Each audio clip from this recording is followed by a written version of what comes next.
est-ce qu'on est obligé, est-ce qu'on est vraiment obligé de débriefer ce match?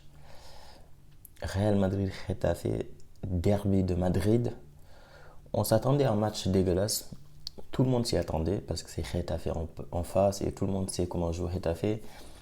C'est une équipe qui ne joue pas, c'est une équipe qui aime faire des fautes, c'est une équipe qui s'en fout complètement de prendre des jaunes, des rouges, etc. On s'attendait à beaucoup de fautes, un match complètement haché, un match complètement perturbé par des fautes par-ci par-là. C'est ce qui s'est passé exactement. Donc il n'y a pas eu de surprise de ce côté-là. Getafe, j'espère vraiment que c'est une équipe qui va partir en Ligue 2, en Ligue 3 et qui ne remonte plus jamais. Même s'ils sont 12e, là, ils ne sont même plus relégables. Ils sont qualifiés là, pour rester en première division. Parce que franchement, je ne sais pas comment ils gagnent leur match, hein. C'est vraiment une équipe qui fait chier. C'est vraiment une équipe détestable. Mais bah, c'est comme ça, c'est leur football, on ne peut pas leur en vouloir. Mais voilà, ils nous ont mis mal. Comme je l'ai dit, je ne sais pas trop s'il y a quelque chose à débriefer dans ce match-là, à part le fait de dire que bon, on a pris les 3 points, ce qui était important dans ce match, c'était le seul point important dans ce match, c'était de prendre les 3 points, quel que soit comment ça va se passer le match. L'essentiel, c'était de prendre les 3 points. Et donc, on a réussi à le faire sur un très beau but d'Arda Güler. Mais après, il s'est complètement éteint. Mais ce match-là, franchement, bon, Ancelotti a pas mal tourné. Moi, quand j'ai vu la composition, j'étais un peu contre. Je me suis dit, c'est n'importe quoi.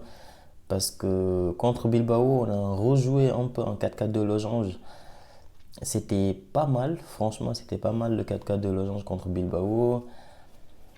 On avait vu un très bon match, on avait concédé très peu d'occasions, on avait gardé le ballon quasiment 70% de possession de balle. Je m'attendais un peu à revoir la même composition, revoir un peu ce système-là, le retravailler dans ce match-là avant le Classico de samedi. Donc je m'attendais un peu à ce qu'Ancelotti remette la même composition, rejoue exactement de la même manière pour confirmer que cette composition-là était bonne, pardon, avant de le mettre en place lors du Classico.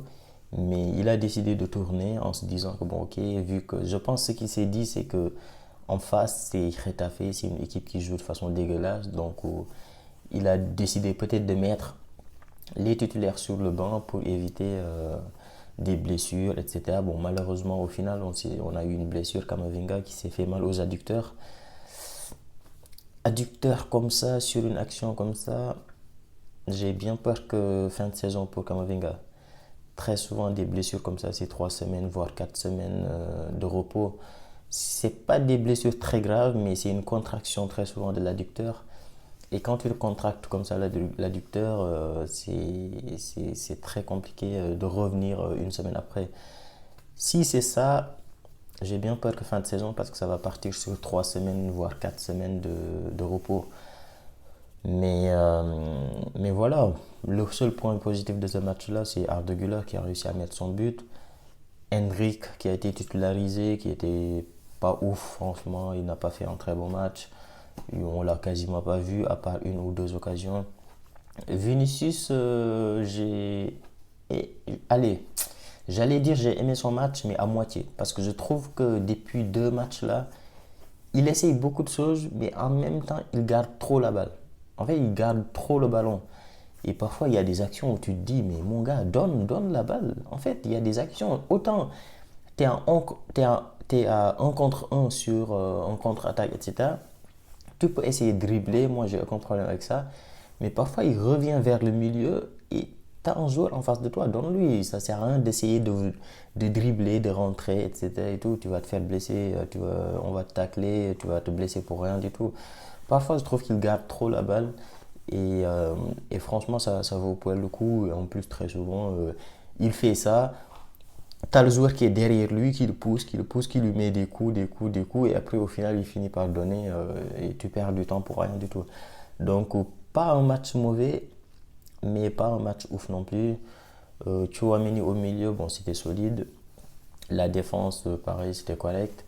Fran Garcia, j'ai aimé son match sur le côté, il était pas mal. il a fait du Fran Garcia, quoi. C'est-à-dire sur certaines actions, tu te dis, bah, il fait n'importe quoi. Sur d'autres actions, il fait des bonnes choses. Il revient défendre et tout. Il court. Bon, voilà. Moi, je trouve que son match était correct. Valverde, bon, pareil, il a fait un match correct aussi. Il a joué aujourd'hui un peu à gauche. Je pense qu'il l'a mis à gauche pour qu'il puisse rentrer sur son pied droit et frapper. Bon, il n'a pas eu beaucoup de frappes, mais je pense qu'il a été mis sur cette position-là justement pour qu'il puisse frapper très souvent. Mais quand tu joues face à Getafe, c'est pas là où tu vas frapper le plus souvent. Donc, franchement, pas grand-chose à dire dans ce match. Franchement, j'ai hésité même à faire le débrief. C'est comme le match de Barça hier. 1-0, match milieu de semaine, on est mercredi.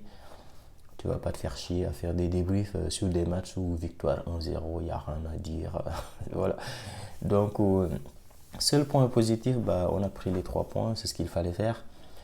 On colle au Barça, on continue de mettre la pression sur le Barça. Et c'est ce qu'il fallait faire et on l'a fait. Donc voilà, je ne vais pas trop m'attarder sur ce débrief-là. Moi, je suis fatigué. J'ai mes voisins qui sont à côté. C'est pour ça que je parle doucement. Bah, les gars, dormez bien. Abonnez-vous, likez et bonne nuit.